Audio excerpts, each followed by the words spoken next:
Good morning class. हम पढ़ रहे हैं चाइल्ड हेल्थ नर्सिंग और इसमें हम आज एक ब्लीडिंग डिसऑर्डर के बारे में डिस्कस करेंगे। तो इसमें आपको क्वेश्चन क्या बन सकता है एग्ज़ाम में, व्हाट इज़ हीमोफीलिया, हीमोफीलिया क्या है, इसको डिफाइन करना है, राइट अबाउट इट्स टाइप, कितने टाइप्स के हीमोफीलिया होते हैं, क्लिनिकल फीचर्स, इसमें सिम्टम्स क्या दिखाई देंगे, एंड डायग्नोसिस, हम इसको डायग्नोस कैसे करेंगे, ट्रीटमेंट क्या है इसका, एंड प्रोग्नोसिस। ठीक है, तो हम पहले हीमोफीलिया देखते हैं कि हीमोफीलिया क्या होता है। तो हीमोफीलिया क्या है, एक ब्लीडिंग डिसऑर्डर होता है। ठीक है, तो हीमोफीलिया एक आनुवंशिकी रक्तस्रावी विकार हेरिडिटरी ब्लीडिंग डिसऑर्डर है। यह बीमारी जो मेल्स होते हैं, पुरुष होते हैं, उनमें ज़्यादा पाई जाती है।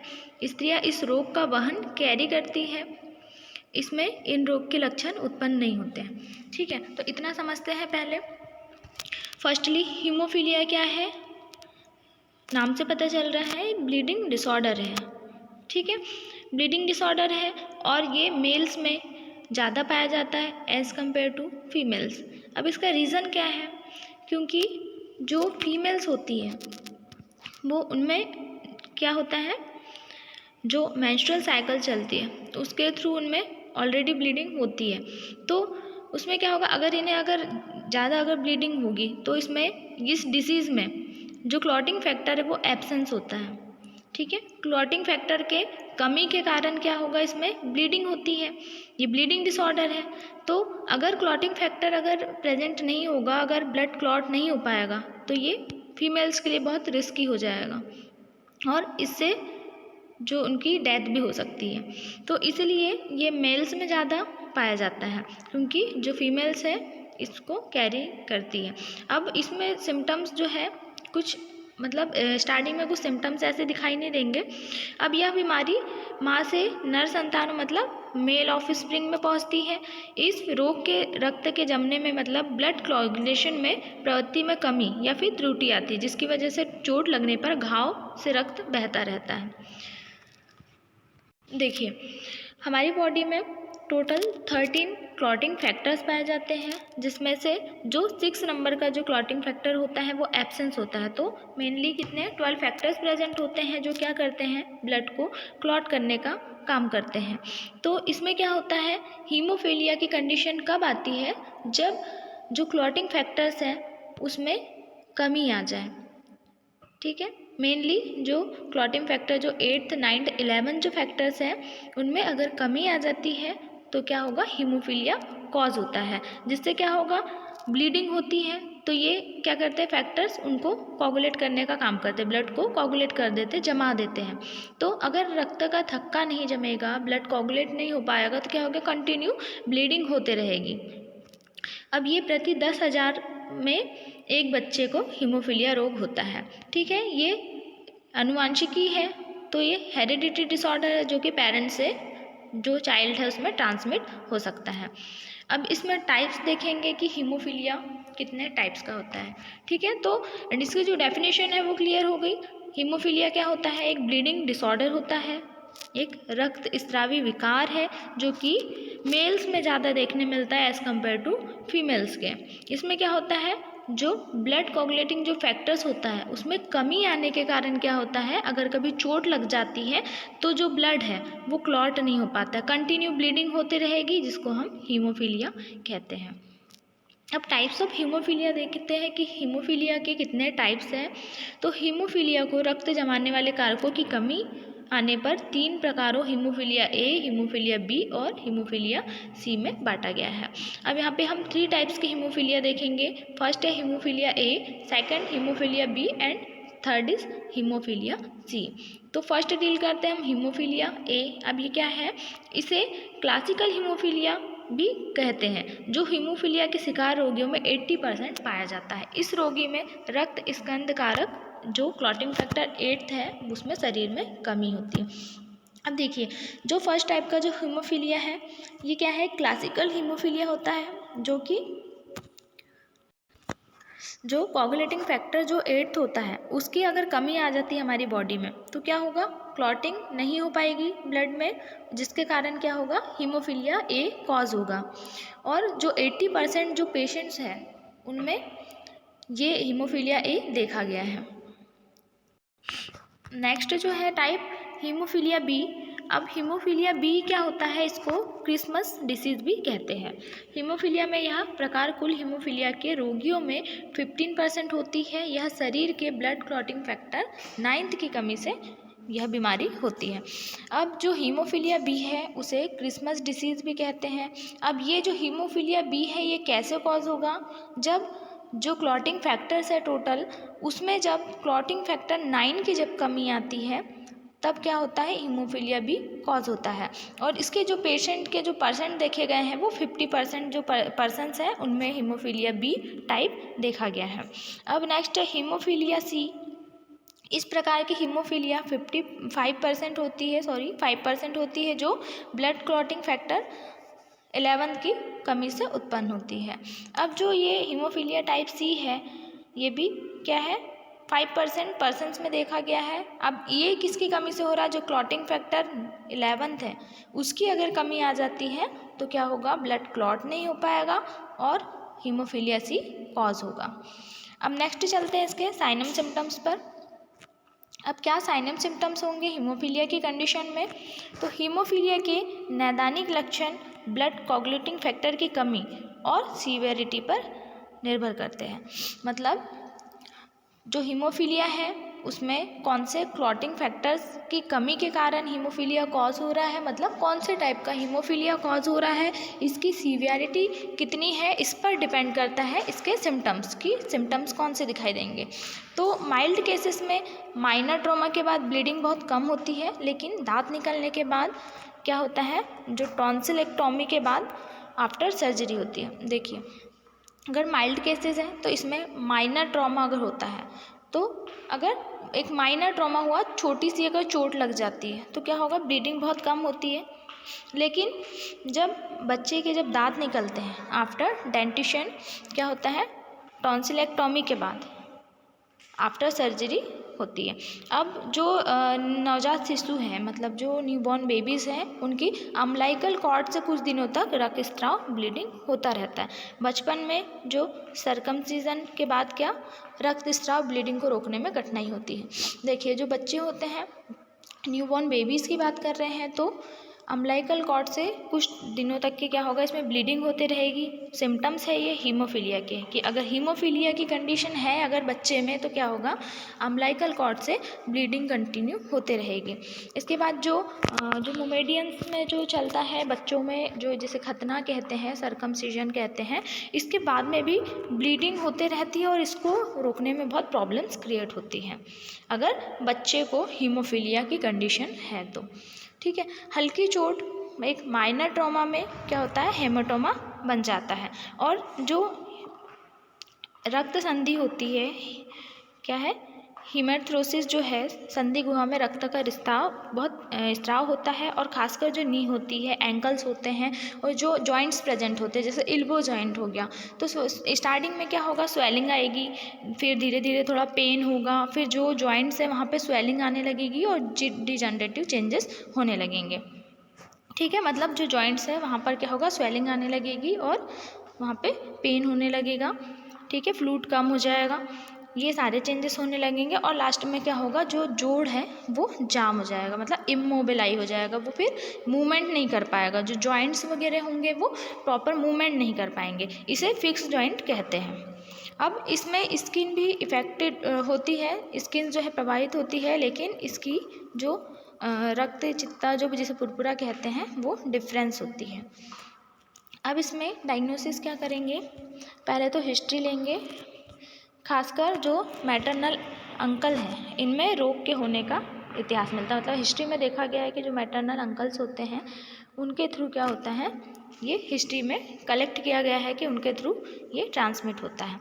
अब ब्लड टेस्ट में क्या होगा, BTCT के मानों में वृद्धि होती है, मतलब जो ब्लड जो क्लॉटिंग टाइम होता है, ब्लीडिंग टाइम होता है, उसमें क्या होता है, ड्यूरेशन जो है उसका बढ़ जाता है।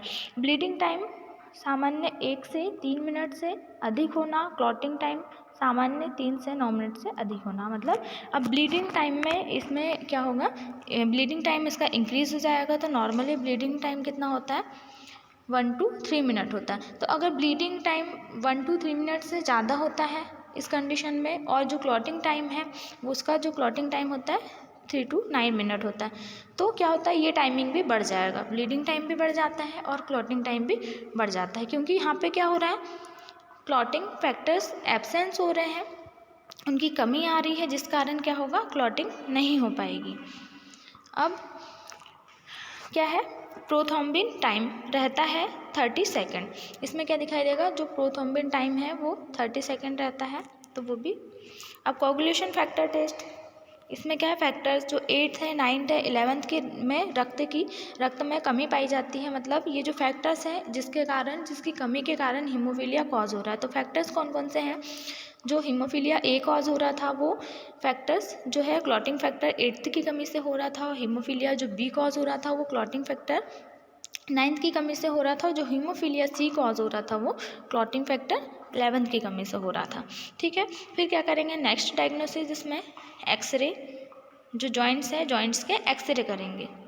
अब नेक्स्ट जो ट्रीटमेंट है इसका, ये क्या करेंगे, एक स्पेसिफिक ट्रीटमेंट में क्या करेंगे हम, जिस क्लॉटिंग फैक्टर की कमी होती है उसे रोगी को बाहर से दिया जाता है, यानी उसको पूरा किया जाता है। देखिए, अब क्लॉटिंग फैक्टर की कमी है तो अब क्या होगा, ब्लीडिंग कंटिन्यू होते रहेगी, तो हमें क्या करना होगा, क्लॉटिंग फैक्टर को वहाँ पर प्रेजेंट करना होगा, कि क्लॉटिंग फैक्टर बॉडी में रहे तो क्या होगा, ब्लड क्लॉट हो जाएगा, ब्लीडिंग रुक जाएगी। तो क्या करते हैं हम, जो बच्चा है उसको आर्टिफिशियल क्लॉटिंग फैक्टर दिया जाता है ना, इंजेक्शन के थ्रू मार्केट में अवेलेबल होता है, तो हम क्या करते हैं, उसकी जो कमी है उसको फुलफिल करते हैं। सीवियर ब्लीडिंग के रोगियों में ताज़े संपूर्ण रक्त का आदान करते हैं, फ्रेश होल ब्लड ट्रांसफ्यूजन करते हैं। ठीक है, अगर सीवियर ब्लीडिंग हो रही है, मतलब बहुत ज़्यादा बच्चे में ब्लीडिंग हो रही है, तो क्या होगा, उसका एज भी कम हो जाएगा, तो हम क्या करेंगे, उसमें फ्रेश होल ब्लड ट्रांसफ्यूजन करेंगे, ताकि क्या हो, एचबी को मेंटेन कर सके हम। अब सिम्टोमेटिक ट्रीटमेंट क्या करेंगे, अब जो सिम्टम्स हैं उनके लिए हम उनको क्योर करने के लिए ट्रीटमेंट क्या करेंगे, जैसे कि घाव हो गया, घावों का स्थानीय उपचार जिसमें उसकी सफाई करना, दाब पट्टी लगाना, प्रभावित शरीर के भाग को ठंडा करना। सिम्टोमेटिक ट्रीटमेंट में अब क्या सिम्टम्स हैं, तो जो वुंड है उनका क्या करना, ट्रीटमेंट करना, उनको क्लीन करना एंटीसेप्टिक से, और बैंडेज करना, और क्या करना, प्रेशर बैंडेज लगाना, और जो अफेक्टेड जो पार्ट है बॉडी का उसको हमें क्या करना है, ठंडा करना है, कूल बनाए रखना है। इसके लिए हम क्या करेंगे, कोल्ड एप्लीकेशंस देंगे, जिससे जो रक्त वाहिनियाँ हैं वो सक्रिय हो जाएगी, मतलब वैसो कॉन्ट्रैक्शन हो जाएगा। वैसो कॉन्ट्रैक्शन क्या होता है, जो ब्लड वेसल्स होती हैं वो नैरो हो जाती है। अब इससे क्या होगा, ब्लड वेसल्स नैरो हो गई तो इसमें जो ब्लीडिंग का जो ब्लीडिंग हो रही है वो कम हो जाएगी, रक्त स्त्राव जो होता है वो कम हो जाता है। थ्रोम्बिन पावर को प्रभावित स्थान पर लगाना है। अब हीमेथ्रोसिस में क्या करेंगे हम, अब ये क्या होता है, हीमेथ्रोसिस मतलब जो जॉइंट्स है वहाँ पर क्या होगा, जैसे अर्थराइटिस कॉज हो जाएगा। ठीक है, जॉइंट्स पेन होने लगेंगे, बोन्स ऑर्थ्रो जो मतलब बोन्स की जो है अफेक्टेड होगी बोन्स, और जो जॉइंट्स वगैरह हैं वहाँ पर क्या होगा, पेन होने लगेगा, स्वेलिंग होने लगेगी, अर्थराइटिस की कंडीशन कॉज होगी। तो इस कंडीशन में हम पेशेंट को क्या करेंगे, रेस्ट देंगे। इस रोगी को क्या करना है, रेस्ट देना है, प्रभावित जोड़ों पर बर्फ़ की थैली लगाना है, और फर्स्ट स्टेज में रोगी को चलने से रोकना है। बाद में लोकल हीट थेरेपी और फिजियोथेरेपी के लिए रोगी को इनकरेज करना है। दर्द पेन होने पर एनाल्जेसिक दवाएं देना है। अब ऐसी कंडीशन में हम क्या करेंगे, पहले पेशेंट को हम रेस्ट करवाएंगे, उसके बाद जहाँ पर जॉइंट्स पेन हो रहा है, जहाँ पे स्वेलिंग आ रही है, तो हम क्या करेंगे, आइस पैक्स लगाएंगे वहाँ पे। फर्स्ट स्टेज में हम क्या करेंगे, पेशेंट को चलने नहीं देंगे, ठीक है, आराम करने के लिए बोलेंगे, रेस्ट करने के लिए बोलेंगे। उसके बाद क्या करेंगे, हम एक लोकल हीट थेरेपी देंगे और फिजियोथेरेपी भी करवाएंगे पेशेंट की। ठीक है, और अगर दर्द है तो हम उसके लिए क्या देंगे, पेन किलर्स दे सकते हैं, एनाल्जेसिक देंगे। अब प्रोग्नोसिस क्या होगा, इसका जो निदान है, हीमोफीलिया के रोगी को हमेशा ब्लीडिंग होने का खतरा बढ़ा रहता है, और कुछ इन्फेंसी तथा अर्ली चाइल्डहुड में ही मर जाते हैं। मतलब अब अगर बच्चे को हीमोफीलिया की कंडीशन है तो क्या होगा, कभी भी ब्लीडिंग होने के चांसेस रहेंगे। अब इसके साथ में जब इन्फेंसी की एज है, मतलब बच्चा जो है छोटा है, इन्फेंट है, तो ऐसी कंडीशन में क्या होता है, कुछ बच्चे की डेथ भी हो जाती है। सेकंड जो है, रोगी को चोट लगने से बचाकर। हीमोआर्थ्रोसिस जो है, हीमोआर्थ्रोसिस मतलब रक्त संधि, उसका सही से ट्रीटमेंट करके जो संक्रमण हो रहे हैं, संक्रमण से रोगी को बचाकर उसके जीवन को कुछ हद तक चलाया जा सकता है। मतलब अब इस कंडीशन में हम क्या करेंगे कि जो बच्चा है उसको हम चोट लगने से बचाएंगे, कि बच्चे को कहीं भी हमें ऑब्जर्व करते रहना है, बच्चे की देखभाल करना है कि कहीं भी बच्चे को चोट ना लगे, नहीं तो क्या होगा, ब्लीडिंग होने लगेगी और फिर से वही कंडीशन अराइज हो जाएगी। और जो हीमोआर्थ्रोसिस जो है उसका सही से हमें ट्रीटमेंट करवाना है और इन्फेक्शन जो है उससे हमें पेशेंट को बचा कर रखना है, ताकि किसी टाइप का इन्फेक्शन कॉज ना हो और हम उसकी लाइफ को कुछ समय तक के बचा के रख सके, ठीक है, सेव कर सके। अब बार बार रक्तदान मतलब रिपीटेड ट्रांसफ्यूजन देने से एंटीकोगुलेशन फैक्टर के प्रोडक्शन मैनेजमेंट में कठिनाई उत्पन्न हो सकती है। अब अगर हम बार बार अगर ब्लड ट्रांसफ्यूजन करेंगे बच्चे को, तो क्या होगा, एंटीकोगुलेशन फैक्टर का जो प्रोडक्शन है उसको हम मैनेज नहीं कर पाएंगे और उसमें कॉम्प्लिकेशंस अराइज होंगे।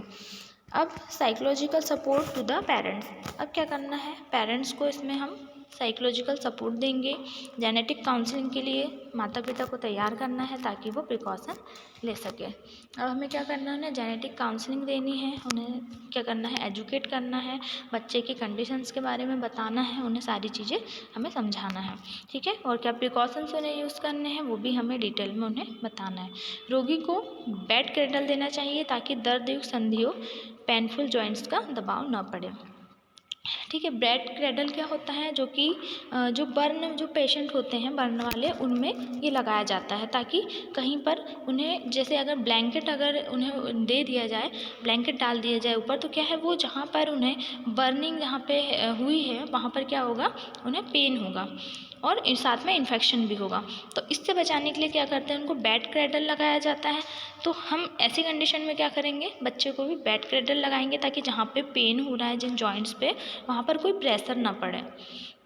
अब हेल्थ टीचिंग में बच्चे और माता पिता को यह समझाना चाहिए कि खेलते वक्त और काम करते वक्त चोट लगने से अपने आप को बचाना है।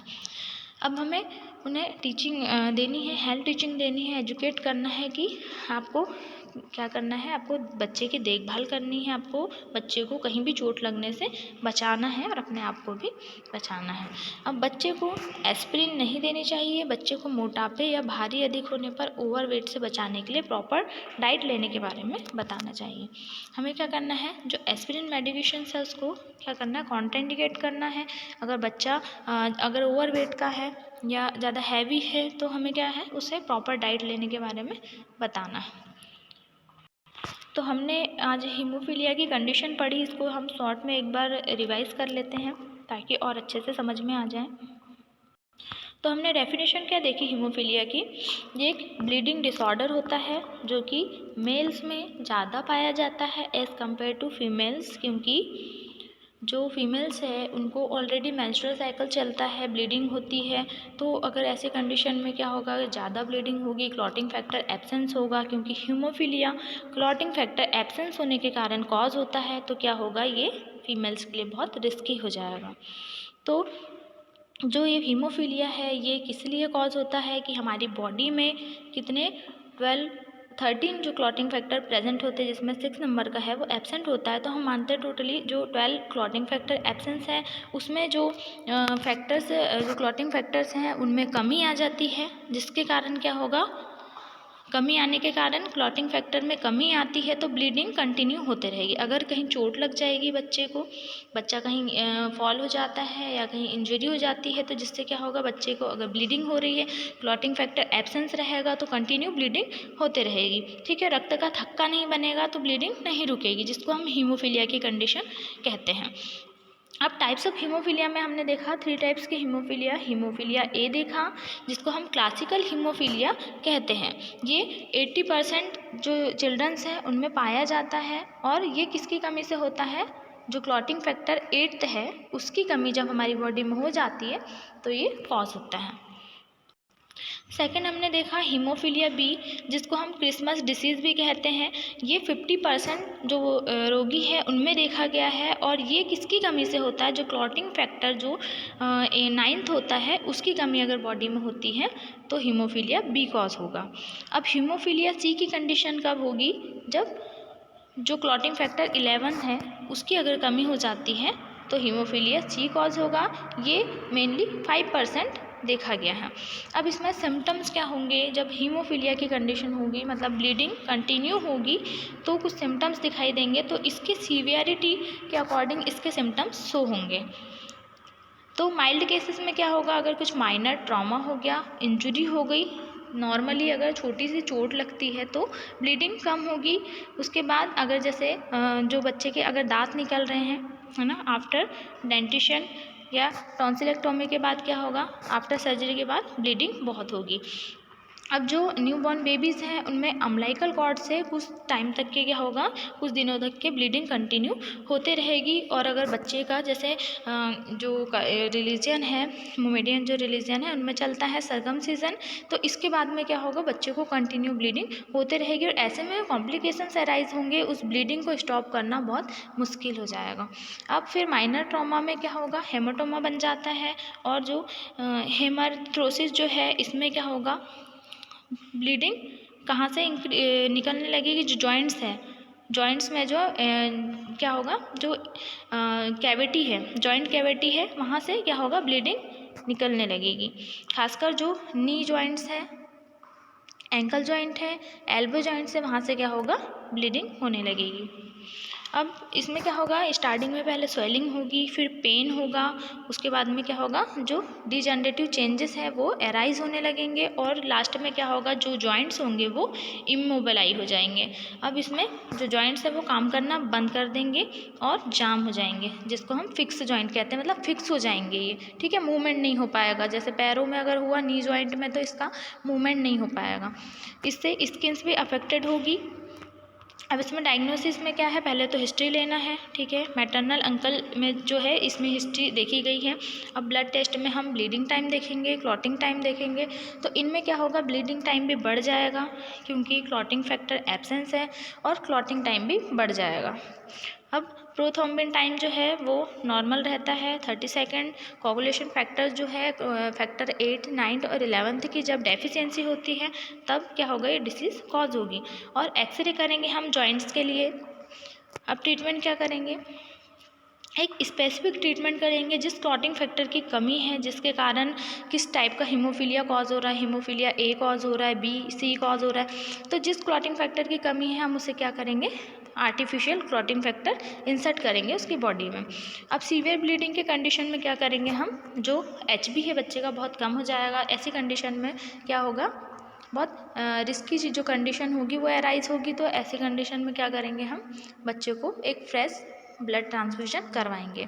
अब सिम्टोमेटिक ट्रीटमेंट में क्या करेंगे? मतलब सिम्टम्स को क्योर कैसे करेंगे? जो वुंड्स हो रहे हैं उनको क्लीन करेंगे, और क्या करेंगे? क्लीनिंग करेंगे, उसका क्या करेंगे? उसको बैंडेज करेंगे, और जो पार्ट है जहाँ पर क्या हो रहा है अफेक्टेड पार्ट जो है वहाँ उसको कूल बनाए रखेंगे, ठीक है। कोल्ड एप्लीकेशन वहाँ पर देंगे, जिससे क्या होगा? जो वेसल्स है वो कॉन्ट्रिक्ट हो जाएगी, ठीक है। कॉन्ट्रैक्शन के कारण क्या होगा? जो ब्लड वेसल्स है वो नैरो होने लगेगी, जिसको हम वैसो कॉन्ट्रैक्शन कहते हैं। अब ये अगर नैरो हो जाएगी तो जिससे ब्लीडिंग क्या है? कम होने लगेगी। अब हेमरथ्रोसिस में क्या करेंगे? मतलब अब यहाँ पे जॉइंट से क्या हो रहा है? जो जॉइंट कैविटी जो है वहाँ से ब्लीडिंग हो रही है, तो इसमें ऐसे कंडीशन में क्या करेंगे? बच्चे को रेस्ट करवाएंगे, और क्या करेंगे? आइस जो पैक्स है वहाँ पर उसको लगाएंगे। और फर्स्ट स्टेज में हमें रोगी को आराम ही करने देना है, बच्चे को हमें आराम करवाना है। फिर धीरे से क्या करना है? हमें लोकल हीट थेरेपी देना है, फिजियोथेरेपी करवाना है बच्चे को। और अगर पेन हो रहा है बच्चे को तो हम उसे पेन किलर दे सकते हैं, एनाल्जेसिक दवाएं दे सकते हैं। अब इसमें हमने प्रोग्नोसिस क्या देखा? जो इसका निदान है, तो हीमोफीलिया की कंडीशन में ब्लीडिंग होने का खतरा बढ़ा रहता है, तो हमें क्या करना है? बच्चे को, पेरेंट्स को कहना है कि आप अपने बच्चे को हमेशा चोट लगने से बचाएं, क्योंकि क्या होगा, ये तो हीमोफीलिया कॉज होगा। और इन्फेंसी की एज में क्या होता है, जो बहुत से जो चाइल्डहुड की कंडीशन में जो इन्फेंट्स होते हैं उनकी डेथ हो जाती है। तो अब क्या करना है, जो पेशेंट है, बच्चा जो है, उसको हमें कहीं इंजरी होने से बचाना है और जो हीमोस्थ्रोसिस है उसका सही से ट्रीटमेंट करवाना है और इन्फेक्शन से पेशेंट को बचाना है। इस कंडीशन में हम क्या कर सकते हैं, इस टाइप से हम उसको इन्फेक्शन से बचा सकते हैं, जिससे हम उसकी लाइफ को कुछ टाइम तक सेव कर सकते हैं। और अगर रिपीटेड अगर हम ट्रांसमिशन करते हैं तो जो एंटीकोगुलेशन फैक्टर है उसका प्रोडक्शन मैनेजमेंट नहीं हो पाता है, तो इसमें भी कॉम्प्लिकेशंस अराइज होंगे, तो हमें बार बार ट्रांसमिशन नहीं करवाना है। अब इसमें साइकोलॉजिकल सपोर्ट में हमें पेरेंट्स को क्या करना है, जेनेटिक काउंसलिंग देनी है, ठीक है, उन्हें प्रिकॉशंस लेने के लिए कहना है। और जो पेशेंट है, जो बच्चा है, उसको हमें बेड क्रेडल देना है, ताकि क्या हो, जहाँ पर उसे पेन हो रहा है, जो जॉइंट्स में पेन हो रहा है, वहाँ पर कोई प्रेशर ना पड़े। और प्रेशर नहीं पड़ेगा तो बच्चा जो है थोड़ा बेटर फील करेगा। और अगर उसके ऊपर अगर ब्लैंकेट डाल देते हैं तो हो सकता है प्रेशर पड़े, तो जिसके कारण बच्चे को और पेन होगा। तो हमें क्या करना है, बेड कैडल का यूज़ करना है, जिससे हम उसको प्रिवेंट कर सकें। फिर हमें क्या करना है, पेरेंट्स को हेल्थ टीचिंग देनी है, उन्हें समझाना है कि बच्चे को आप अपने ऑब्जर्वेशन में रखें, उन्हें कहीं भी चोट नहीं लगनी चाहिए, नहीं तो ब्लीडिंग होने लगेगी। अब बच्चे को एस्पिरिन नहीं देना है, और अगर बच्चा जो ओवर वेटेड है तो हमें क्या करना है, उसको प्रॉपर डाइट के लिए एजुकेट करना है। तो हमने आज देखा ब्लीडिंग डिसऑर्डर, हीमोफीलिया, एक इम्पॉर्टेंट क्वेश्चन है ये। अब नेक्स्ट वीडियो में दूसरे क्वेश्चंस को डील करते हैं। Thank you class.